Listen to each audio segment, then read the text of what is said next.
அன்பான தேவ பிள்ளைகளே, ஏசாயா 53 4-5 வசனங்கள் சொல்லுகிறது, மெய்யாகவே அவர் நம்முடைய பாடுகளை ஏற்றுக்கொண்டு நம்முடைய துக்கங்களை சுமந்தார்.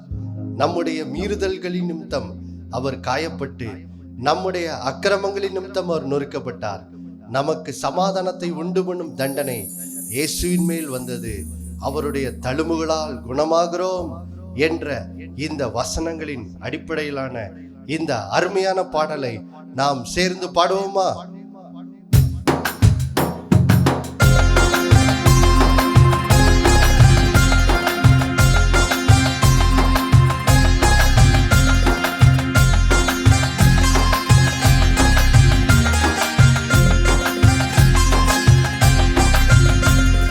மனதுருகும் தெய்வமே இயேசையா, உம்மை மனதார துதிப்பேன் ஸ்தோத்தரிப்பேன். மனதுருகும் தெய்வமே இயேசையா, உம்மை மனதார துதிப்பேன் ஸ்தோத்தரிப்பேன். நீர் நல்லவர், சர்வ வல்லவர், உம் இரக்கத்திற்கு முடிவே இல்லை, உம் அன்பிற்கு அளவே இல்லை. அவை காலை தோறும் புதிதாயிருக்கும், அவை காலை தோறும் புதிதாயிருக்கும். மனதுருகும் தெய்வமே இயேசையா, உம்மை மனதார துதிப்பேன் ஸ்தோத்தரிப்பேன். மெய்யாக எங்களது பாடுகளை ஏற்றுக்கொண்டு துக்கங்களை சுமந்து கொண்டீ, மெய்யாக எங்களது பாடுகளை ஏற்றுக்கொண்டு துக்கங்களை சுமந்து கொண்டீ. ஐயா, துக்கங்களை சுமந்து கொண்டீ. நீர் நல்லவர், சர்வ வல்லவர், உம் இரக்கத்திற்கு முடிவே இல்லை, உம் அன்பிற்கு அளவே இல்லை. அவை காலை தோறும் புதிதாயிருக்கும், அவை காலை தோறும் புதிதாயிருக்கும். மனதுருகும் தெய்வமே இயேசையா, உம்மை மனதார துதிப்பேன் ஸ்தோத்தரிப்பேன். எங்களுக்கு சமாதானம் உண்டு பண்ணும் தண்டனையோ உம்மேலே விழுந்ததையா, எங்களுக்கு சமாதானம் உண்டு பண்ணும் தண்டனையோ உம்மேலே விழுந்ததையா. ஐயா, உம்மேலே விழுந்ததையா. நீர் நல்லவர், சர்வ வல்லவர், உம் இரக்கத்திற்கு முடிவே இல்லை, உம் அன்பிற்கு அளவே இல்லை. அவை காலை தோறும் புதிதாயிருக்கும், அவை காலை தோறும் புதிதாயிருக்கும். மனதுருகும் தெய்வமே இயேசையா, உம்மை மனதார துதிப்பேன் ஸ்தோத்தரிப்பேன். சாபமான முள்முடியை தலைமேலே சுமந்து கொண்டு சிலுவையிலே வெட்டி சீரந்தி, சாபமான முள்முடியை தலைமேலே சுமந்து கொண்டு சிலுவையிலே வெட்டி சீரந்தி. ஐயா, சிலுவையிலே வெட்டி சீரந்தி. நீர் நல்லவர், சர்வ வல்லவர், உம் இரக்கத்திற்கு முடிவே இல்லை, உம் அன்பிற்கு அளவே இல்லை. அவை காலை தோறும் புதிதாயிருக்கும், அவை காலை தோறும் புதிதாயிருக்கும். மனதுருகும் தெய்வமே இயேசையா, உம்மை மனதார துதிப்பேன் ஸ்தோத்தரிப்பேன். மனதுருகும் தெய்வமே இயேசையா, உம்மை மனதார துதிப்பேன் ஸ்தோத்தரிப்பேன். அன்பான தேவ பிள்ளைகள் எல்லோருக்கும் இயேசு கிறிஸ்துவின் நாமத்தில் என்னோட வாழ்த்துக்களை தெரிவித்துக் கொள்கிறேன். பிதாவாகிய தேவனாலும் நம்முடைய கர்த்தராகிய இயேசு கிறிஸ்துவினாலும் உங்கள் எல்லோருடைய வாழ்விலும் கிருபையும் சமாதானமும் உண்டாவதாக என்று சொல்லி உங்களை வாழ்த்துவதிலே நான் மிகுந்த மகிழ்ச்சி அடைகிறேன். தேவ பிள்ளைகளே, நாம் கடந்த பல வாரங்களாக இயேசு கிறிஸ்துவினுடைய சிலுவை பாடுகளை நாம் தெளிவாக தியானித்தோம். இந்த வாரத்தோடு கூட இயேசுவினுடைய அந்த சிலுவை பாடு தியானத்தை நாம் முடித்து அடுத்த வாரம் இன்னொரு புதிய தலைப்பின் கீழ் நாம் வசனத்தை தியானிக்க போகிறோம். இப்பொழுதும் கூட நாம் வாசிக்க கேட்கலாம். ரோமர் 6ஆம் அதிகாரம், ரோமர் 6ஆம் அதிகாரம் 3-4 வசனங்கள். கிறிஸ்து இயேசுவுக்குள்ளாக ஞானஸ்தானம் பெற்ற நாம் அனைவரும் அவருடைய மரணத்திற்குள்ளாக ஞானஸ்தானம் பெற்றதை அறியாமல் இருக்கிறீர்களா? மேலும் பிதாவின் மகிமையினாலே கிறிஸ்து மரித்தோரிலிருந்து எழுப்பப்பட்டது போல நாமும் புதிதான ஜீவன் உள்ளவர்களாய் நடந்து கொள்ளும்படிக்கு அவருடைய மரணத்துக்குள்ளாகும் ஞானஸ்தானத்தினாலே கிறிஸ்துவுடனே கூட அடக்கம் பண்ணப்பட்டோம். தேவ பிள்ளைகளே, நாம் இந்த நிகழ்ச்சியிலே இயேசு கிறிஸ்துவனுடைய அந்த மரணம் அது நம்முடைய வாழ்க்கையை எப்படி மாற்றிட்டு, அந்த சத்தியம் நம்முடைய வாழ்க்கையில் எப்படி மாறுதலை கொண்டு வருகிறது என்ற காரியத்தை நாம் பார்க்க போகிறோம். தேவ பிள்ளைகளே, இங்கே ரோமர் 6ஆம் அதிகாரம் 3-4 வசனங்களிலே பாருங்கள் தேவ பிள்ளைகளே, இயேசு கிறிஸ்து சிலுவையிலே நமக்காக மரித்தாரே, அந்த மரணம் நம்முடைய வாழ்க்கையிலே எப்படி மாற்றத்தை கொண்டு வருகிறது என்பதை இங்கே வேத வசனம் மிக அழகாக நமக்கு என்ன செய்கிறது, சொல்லி தருகிறது. பாருங்கள் தேவ பிள்ளைகளே, இங்கே ரோமர் 6ஆம் அதிகாரம் 3வது வசனத்திலே இயேசு கிறிஸ்துவனுடைய அந்த சிலுவை பாடு நமக்கு எப்படி மாற்றத்தை கொண்டு வருகிறது என்ற அந்த சத்தியத்தை நமக்கு விளக்குகிறது. என்ன சொல்லுகிறது? கிறிஸ்து இயேசுவுக்குள்ளாக ஞான ஸ்நானம் பெற்ற நாம் அனைவரும் அவருடைய மரணத்துக்குள்ளாக ஞான ஸ்நானம் பெற்றதை அறியாமல் இருக்கிறீர்களா? ஆண்டவர் இங்கே பாருங்க, நமக்கு ஒரு காரியத்தை அறியும்படியாக ஆவியானவர் பாருங்க இங்கே நம்மோடு கூட பேசுகிறார். என்ன சொல்லுகிறார்? இயேசு சிலுவையிலே நமக்காக மரித்தார். இந்த சத்தியம் நமக்கு தெரியும். ஆனால் இயேசுனுடைய மரணம் நம்முடைய வாழ்க்கையை எப்படி மாற்றி இருக்கிறது அது தெரியுமா உனக்கு அப்படின்னு இங்கே ஆவியானவர் நமக்கு பேசுகிறார். பாருங்க, ஆவியானவர் என்ன சொல்றாரு? என் மகனே, என் மகளே, நீ என்னைக்கு ஆண்டவர் இயேசுவை ஏற்றுக்கொண்டியோ அன்றைக்கு நீ கிறிஸ்து இயேசுவுக்குள்ளாக என்ன செய்யப்பட்டாய்? ஞான ஸ்நானம் பண்ணப்பட்டாய். அப்படின்னா என்ன அர்த்தம்? பாருங்கள் தேவ பிள்ளைகளே, ஆவிக்குரிய ரீதியிலே கிறிஸ்து இயேசுவுக்குள் ஆவியானவருடைய செயலின் மூலமாக ஆவிக்குரிய ரீதியில் நாம் கிறிஸ்து இயேசுவுக்குள்ளாக வைக்கப்பட்டு இப்படியாக நமக்கும் கிறிஸ்துவுக்கும் ஆவிக்குரிய ரீதியில் பாருங்க ஒரு நெருக்கமான உறவு என்ன செய்கிறது, உண்டாகிறது. நாம் அவருக்குள்ளும் அவர் நமக்குள்ளும் இப்போ என்ன செய்கிறார்? வாசமாக என்ன செய்கிறார்? இருக்கிறார். நாம் கிறிஸ்துவுக்குள் வாசமாக இருக்கிறோம், கிறிஸ்து நமக்குள் என்ன செய்கிறார்? வாசமாக இருக்கிறார். இப்படியாக பாருங்கள் தேவ பிள்ளைகளே, நமக்கும் கிறிஸ்துவுக்கும் பரிசுத்த ஆவியானவர் மூலம் ஒரு நெருக்கமான உறவு என்ன செய்திருக்குது பாருங்க. கிறிஸ்து இயேசுவுக்குள்ளாக நாம் ஞான ஸ்நானம் பண்ணப்பட்டதன் மூலம் பாருங்க நாம் கிறிஸ்துவோடு இப்போ என்ன செய்யப்பட்டிருக்கிறோம்? ஆவிக்குரிய ரீதியிலே நாம் இணைக்கப்பட்டு விட்டோம். அப்போது பாருங்கள் தேவ பிள்ளைகளே, இந்த ஆவிக்குரிய இணைப்பின் மூலம்தான் பாருங்க இப்போ நம்முடைய வாழ்க்கையிலே மாற்றம் என்ன செய்கிறது? உண்டாகிறது.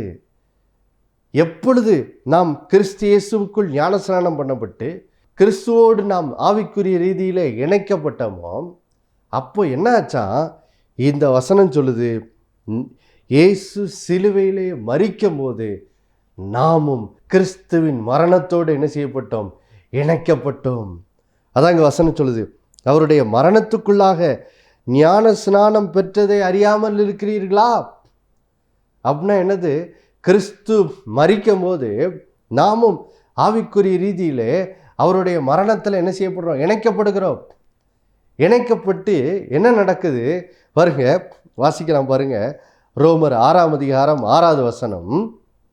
நாம் இனி பாவத்துக்கு ஊழியம் செய்யாதபடிக்கு பாவ சரீரம் ஒழிந்து போகும் பொருட்டாக நம்முடைய பழைய மனுஷன் அவரோட கூட சிலுவையில் அறையப்பட்டதென்று அறிந்திருக்கிறோம். பாருங்கள் தேவ பிள்ளைகளே, எப்படி கிறிஸ்துவின் மரணத்தோடு நாம் இணைக்கப்பட்டோம் என்பதை குறித்து இங்கே 6ஆம் வசனம் அழகா சொல்லுது பாருங்க. என்ன சொல்லுது? நம்முடைய பழைய மனுஷன் பாருங்க கிறிஸ்துவோடு கூட சிலுவையில் அறையப்பட்டதென்று நாம் என்ன செய்கிறோமா? அறிந்திருக்கிறோம். அதாவது பாருங்கள் தேவ பிள்ளைகளே, ஆவிக்குரிய ரீதியிலே கிறிஸ்துவோடு பாருங்க ஒரு ஆவிக்குரிய ஞான ஸ்நானத்தின் மூலம் நாம் கிறிஸ்துவோடு இப்போ நம்ம இணைக்கப்படுகிறோம். அதை தான் வேதம் அழைக்கிறது, நாம் இப்பொழுது கிறிஸ்துவுக்குள் என்ன செய்கிறோம்? இருக்கிறோம் என்று சொல்லி. அப்போ நாம் கிறிஸ்துவுக்குள் இருக்கிறதன் மூலமாக இப்போ என்ன ஆகுது? கிறிஸ்துவின் மரணத்தோடு நாம் என்ன செய்யப்படுகிறோம்? ஆவிக்குரிய ரீதியில் இணைக்கப்படுகிறோம். எப்படி இணைக்கப்படுகிறோமா? இங்கே ரோமர் 6:6 பின்பதியில் சொல்லுது, நம்முடைய பழைய மனுஷன் இயேசுவோடு கூட சிலுவையில் அறையப்பட்டு பாருங்க கிறிஸ்து இயேசுவானவர் அங்கே சிலுவையில் மரிக்கும் போது என்ன ஆயிற்று? நம்முடைய பழைய மனுஷனும் இயேசுவோடு கூட என்ன செய்து விட்டது? மரித்து விட்டது. அதுதான் ரோமர் 6:7 வாசிக்கிறோம் பாருங்க. வாசிக்க கேட்கலாம். ரோமர் 6ஆம் அதிகாரம் 7வது வசனம். மரித்தவன் பாவத்துக்கு நீங்கி விடுதலையாக்கப்பட்டிருக்கிறானே. அப்போ பாருங்க இந்த ரோமர் 6:3, 6:6, 6:7 இந்த 3 வசனத்தையும் நாம் இணைத்து வைத்து பார்க்கும்போது இயேசுவின் சிலுவை மரணம் நம்முடைய வாழ்க்கையில் எப்படி மாற்றத்தை கொண்டு வந்தது என்பதை இந்த வசனம் தெளிவாக என்ன செய்கிறது? சொல்லுகிறது பாருங்க. என்ன சொல்லுது? நாம் கிறிஸ்துவோடு கூட இணைக்கப்பட்டு அதன் மூலம் பாருங்க அவர் சிலுவையில் மரிக்கும் போது நம்முடைய பழைய மனுஷனும் இயேசுவோடு கூட என்ன செய்யப்பட்டது?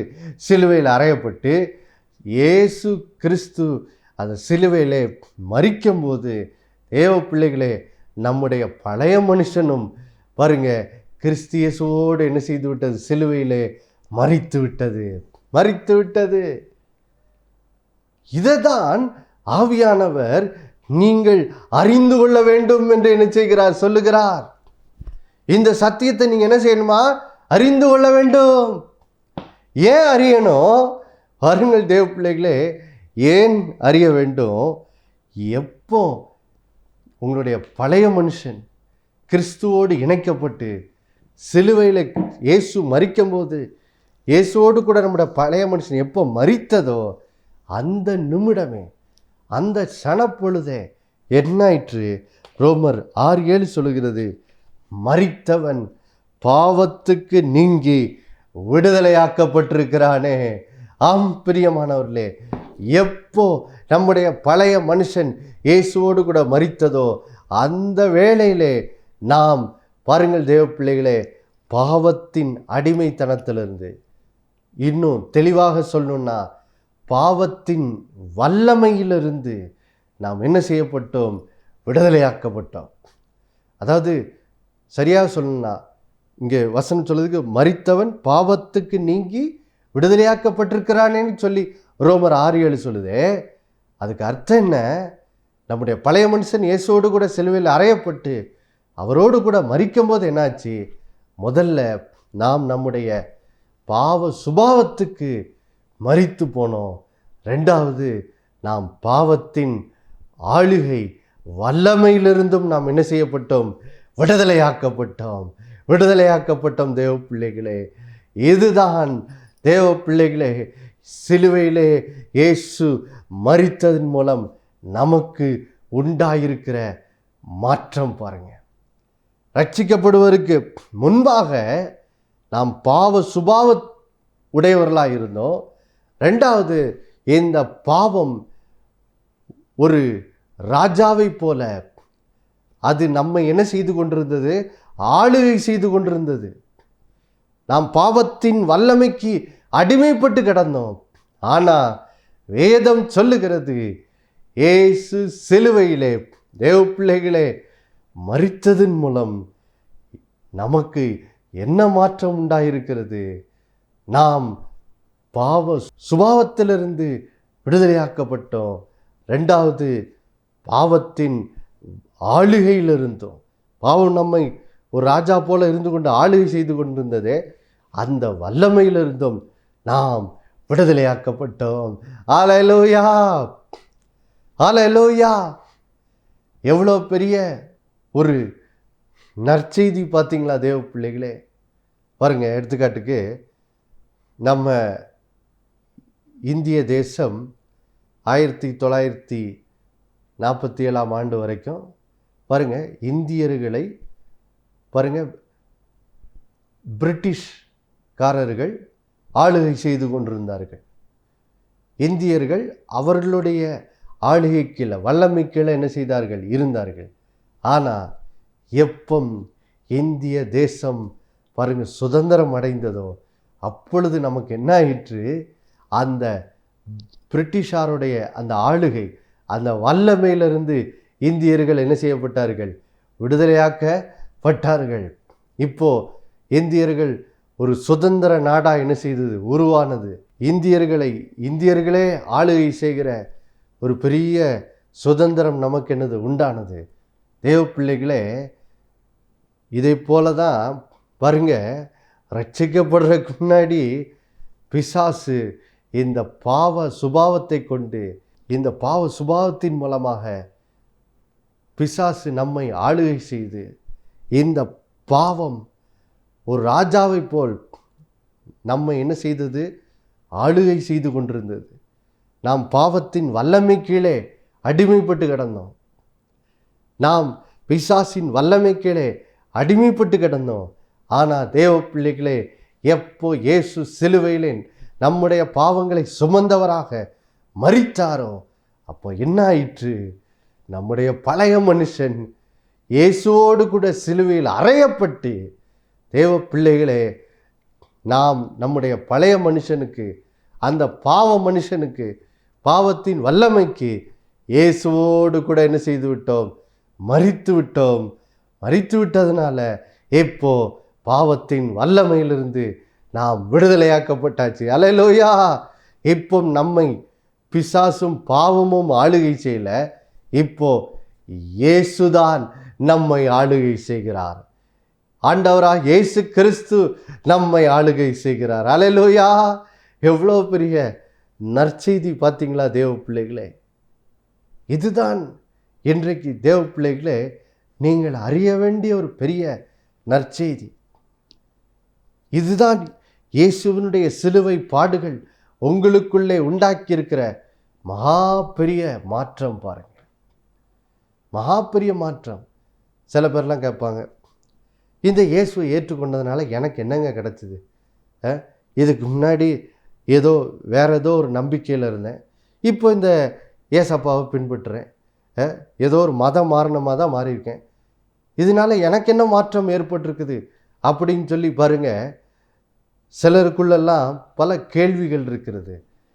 என் அருமை சகோதர சகோதரிகளே, தேவ பிள்ளைகளே, நீங்கள் இந்த நற்செய்தியை அறிந்து கொள்ள வேண்டும்.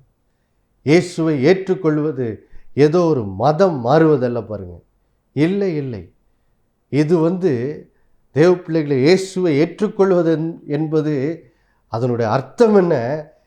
ஏன் நான் இயேசுவை ஏற்றுக்கொண்டேன்?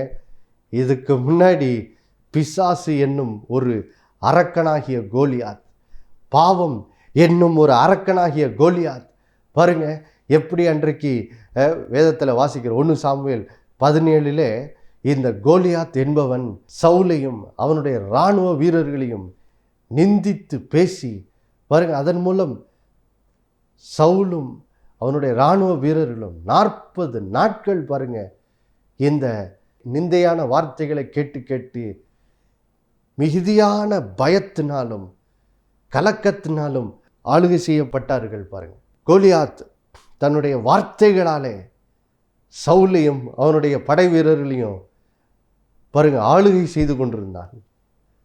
சவுல் கோலியாத்தின் வல்லமையினால் கட்டப்பட்டிருந்தான், அடிமைப்பட்டு கிடந்தான். அவங்களுக்கு என்ன செய்யணுன்னே தெரில. யாருக்குமே கோலியாத்துக்கு விரோதமாக பாருங்க போய் போரிட யாருக்குமே தைரியம் இல்லை. தேவ பிள்ளைகளே, நம்முடைய வாழ்க்கை கூட பாருங்க பாவத்தின் வல்லமை கீழே வாழும்போது அப்படி தான் இருந்துச்சு. இந்த பிசாஸ் என்னும் பொல்லாத கோலியாத் பாவம் என்ற ஒரு பொல்லாத வல்லமையை கொண்டு பாருங்க நம்மை ஆளுகை செய்து கொண்டிருந்தான். நாம் விடுதலையாக என்ன செய்ய முடியல, வாழ முடியல, கோபத்தை மேற்கொள்ள முடியல, மாம்சத்தின் இச்சையை மேற்கொள்ள முடியல, கண்களின் இச்சையை மேற்கொள்ள முடியல, ஜீவனத்தின் பெருமையை மேற்கொள்ள முடியல, தாழ்மையாக வாழ முடியல, சாந்தமாக வாழ முடியல. எப்பவும் ஒரு வரட்டு கௌரவம் நம்முடைய வாழ்க்கையின் முன்னேற்றத்தை என்னது தடுத்து கொண்டே இருந்தது.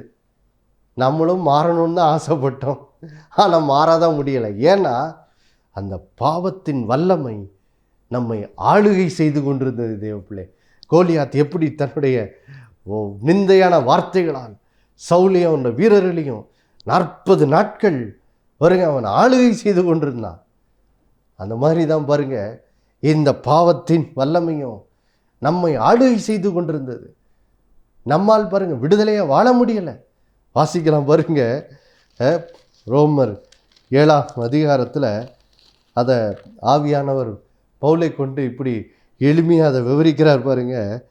வாசிக்கலாம், ரோமர் 7ஆம் அதிகாரம் 15வது வசனம். எப்படி எனில் நான் செய்கிறது எனக்கே சம்மதி இல்லை, நான் விரும்புகிறதை செய்யாமல் நான் வெறுக்கிறதையே செய்கிறேன். அடுத்த வசனம், இப்படி நான் விரும்பாததை செய்கிறவனாய் இருக்க நியாய பிரமாணம் நல்லதென்று ஒத்துக்கொள்ளுகிறேனே. பாருங்கள் தேவ பிள்ளைகளே, நாம் இந்த பாவத்தின் வல்லமையால் ஆளுகை செய்யப்படும் போது பாருங்க நம்முடைய வாழ்க்கை எப்படி இருக்குதா. இங்கே வசனம் சொல்லுது பாருங்க, நான் விரும்புகிறதை செய்யாமல் நான் வெறுக்கிறதையே என்ன பண்ணுகிறேன், செய்கிறேன்.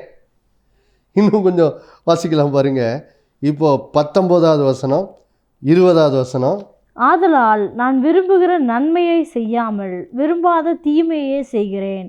அந்தபடி நான் விரும்பாததை நான் செய்தால் நான் அல்ல, எனக்குள்ளே வாசமாய் இருக்கிற பாவமே அப்படி செய்கிறது. அப்போ பாருங்க வசனம் எப்படி அழகா சொல்லுது பாருங்க.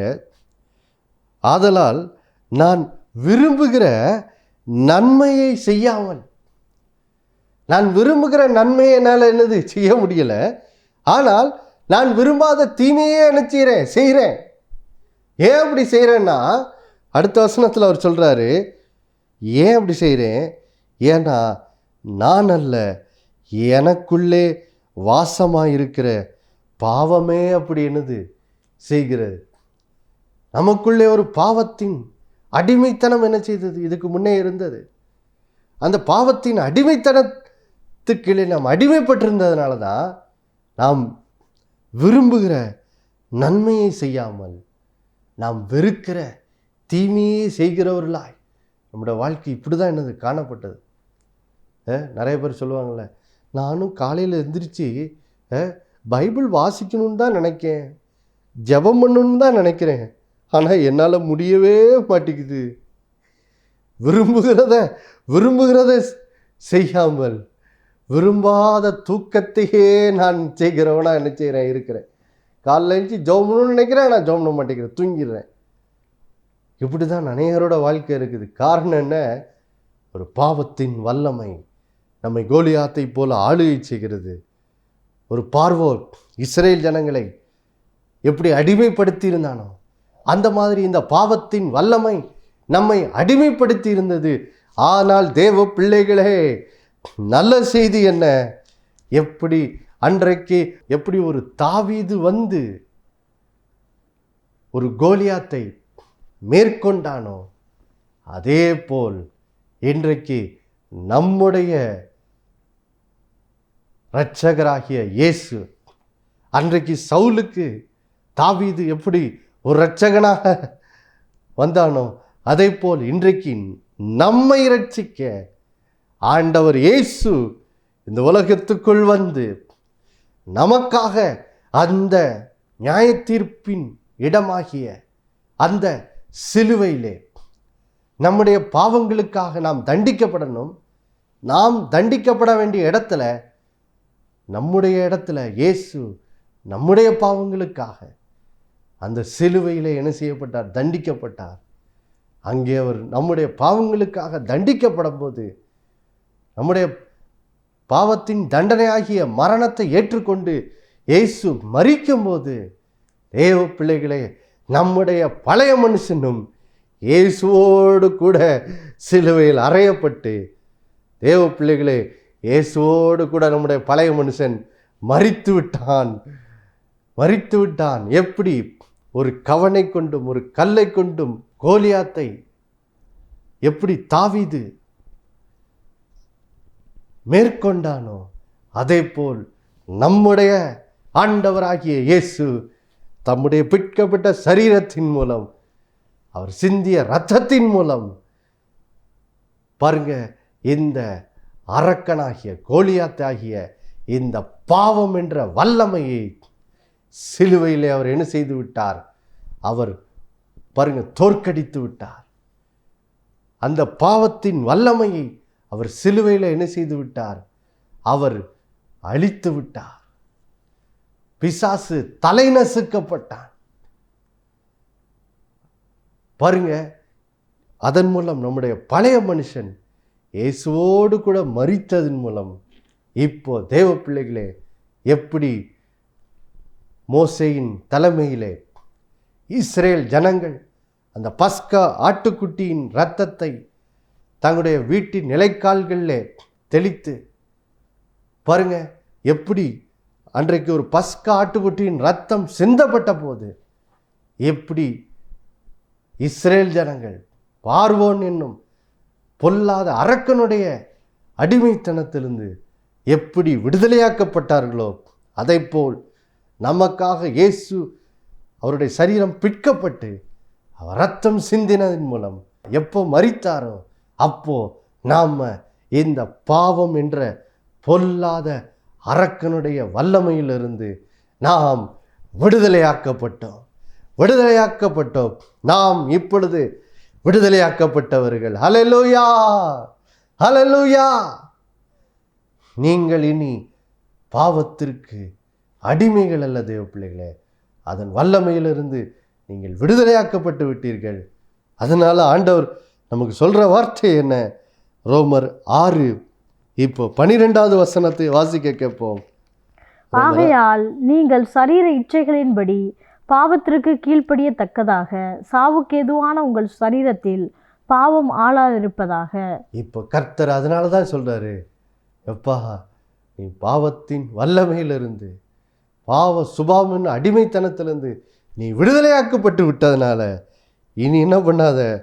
சரீர இச்சைகளின்படி பாவத்திற்கு கீழ்ப்படியத்தக்கதாக சாவுக்கேதுவான உங்கள் சரீரத்தில் பாவம் ஆளாதிருப்பதாகன்னு சொல்றார். பாருங்க, ஏனி பாவத்தின் வல்லமை உன்மேல் என்ன செய்யாத? ஆளுகை செய்ய விடாத.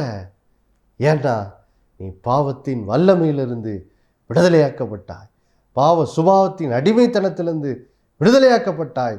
ஆதலால் ஆண்டவர் சொல்றாரு, சாவுக்கேதுவான உங்கள் சரீரத்தில் பாவம் இனி ஆளுகை செய்யாதிருப்பதாக, உங்கள் சரீரத்தில் பாவம் ஆளாதிருப்பதாகன்னு சொல்லி கர்த்தர் நமக்கு கட்டளையிடுகிறார்.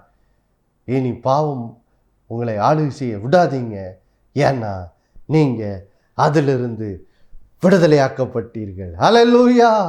நாம் எல்லாரும் இந்த சத்தியத்தை நம்முடைய நடைமுறை வாழ்க்கையிலே நாம் இந்த சத்தியத்தின்படி நடக்க நம்ம எல்லாரும் கண்களை மூடி ஜெபம். எல்லாரும் கண்களை மூடி ஜெபம். அன்புள்ள பரலோக பிதாவே, ஆண்டவர் இயேசுவின் நாமத்திலும் சமூகத்தில் வருகிறப்பா, நல்ல நாளிலே எப்படி அன்றைக்கு ஆண்டவரே மோசேயின் தலைமையில் பஸ்கா ஆட்டுக்குட்டி ஆண்டவரை பலியிடப்பட்ட போது அந்த இரத்தத்தினாலே எப்படி பார்வோன் என்னும் இந்த பொல்லாத அரக்கனுடைய அடிமைத்தனத்திலிருந்து இஸ்ரேல் ஜனங்கள் விடுதலையாக்கப்பட்டது போல, இன்றைக்கு ஆண்டவரே இயேசுவின் சிலுவை மரணத்தின் மூலமாய் அவருடைய சிலுவையிலோட சரீரம் பிற்கப்பட்டு ரத்தம் சிந்தப்பட்டதன் மூலம், மரணத்தின் மூலம் இன்றைக்கு நாங்கள் ஒவ்வொருத்தரும் பாவத்தின் வல்லமை என்னும் அந்த பொல்லாத அரக்கனுடைய அந்த பிடியிலிருந்து, பாவத்தின் வல்லமையிலிருந்து, பாவ சுபாத்தின் அடிமைத்தனத்திலிருந்து நாங்கள் விடுதலையாக்கப்பட்டோம் என்ற சத்தியத்துக்காய் ஸ்தோத்திரம். அதனால் நம்முடைய பிள்ளைகள் இந்த சத்தியத்தை அறியும்படி மனக்கண்களை திறந்தருளுங்க. இந்த வெளிச்சமுடைய பிள்ளைகளை நிரப்பட்டும் ஆண்டவரே, நிரப்பட்டும். என்னது, நான் நீ பாவத்துக்கு அடிமை இல்லையா? நான் நீ மாம்சத்தின் இச்சை, கண்களின் இச்சைக்கு அடிமை இல்லையா? ஓ, நான் விடுதலையாக்கப்பட்டுட்டேனா அப்படிங்கிற உணர்வு உடைய பிள்ளைகளை நிரப்பட்டும் ஆண்டவரே. அதன் மூலம் இனி ஆண்டவரே ஸ்தோத்திரம், உடைய பிள்ளைகளுடைய சரீரத்தில் பாவம் ஆளாதிருப்பதாக. உடைய பிள்ளைகள் இயேசுவின் நாமத்தில் பாவத்தின் வல்லமையை, பாவ சோதனைகளை இந்த நாளிலிருந்து, அதனால் அவர்கள் சோதிக்கப்படும் போது கர்த்தரா இயேசுவின் நாமத்தினாலும் இந்த வசனங்களை கொண்டும் இந்த பாவ சோதனைகளை மேல் ஜெயம் கொள்ள இந்த பிள்ளைகளுக்கு உதவி செய்திருளுங்க. செய்ததுக்காக நன்றி. இயேசுவின் மூலம் வேண்டிக் கொள்கிறனால பிதாவே, ஆமேன். மறுபடியும் அடுத்த வாரம் சந்திக்க நினைப்பூட்டுகிறேன். இயேசுவே ஆண்டவர். ஒவ்வொரு நாளும் அவர் மேல் விசுவாசம் வைத்து வாழுங்கள். ஆமேன்.